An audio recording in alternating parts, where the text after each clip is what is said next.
From the Opopco Studios in Oklahoma City, this is an OSU update with Gina Mizell. I'm Jenny Carlson. We saw the Cowboy offense go really fast against UTSA, but since then we really haven't seen that up-tempo offense.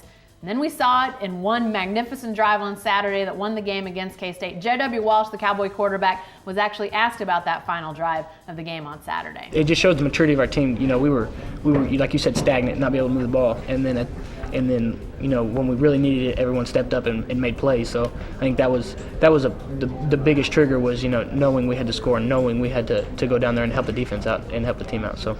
Well, he mentions trigger.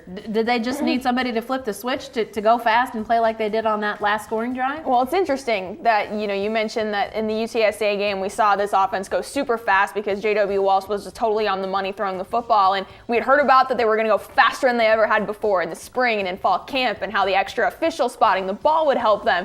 And other than that UTSA game, that really hasn't transpired for Oklahoma State. And against Kansas State, I mean, you could see them deliberately trying to slow it down. Now, was that dictated by what Kansas State does? They're more of a methodical, plodding type team that huddles and that sort of thing. But yeah, on that last drive, clearly it helped that J.W. Walsh completed a couple quick passes and the offense moved from there. But yeah, certainly the tempo was a very key thing, and Bill Snyder even mentioned it after the game. Well, do we think that part of that slowdown earlier in the game might have something to do with giving the defense a rest? Because this looks more and more like a team that's going to be dependent on defense, and to give those guys a rest might be pretty key. Yeah, I think that's part of it, but I also think just the offense isn't in a rhythm. And so many things that help with the tempo is completed passes, even if they're just short passes, running the ball successfully. And this offense has been so stagnant and sputtering so much so far in the conference season that, there's an incomplete pass. The official has to go get the ball and respot it. And it doesn't allow you to get in any sort of rhythm. But again, once J.W. Walsh completed those quick passes, one to Josh Stewart, one to Tracy Moore, then it all seemed to just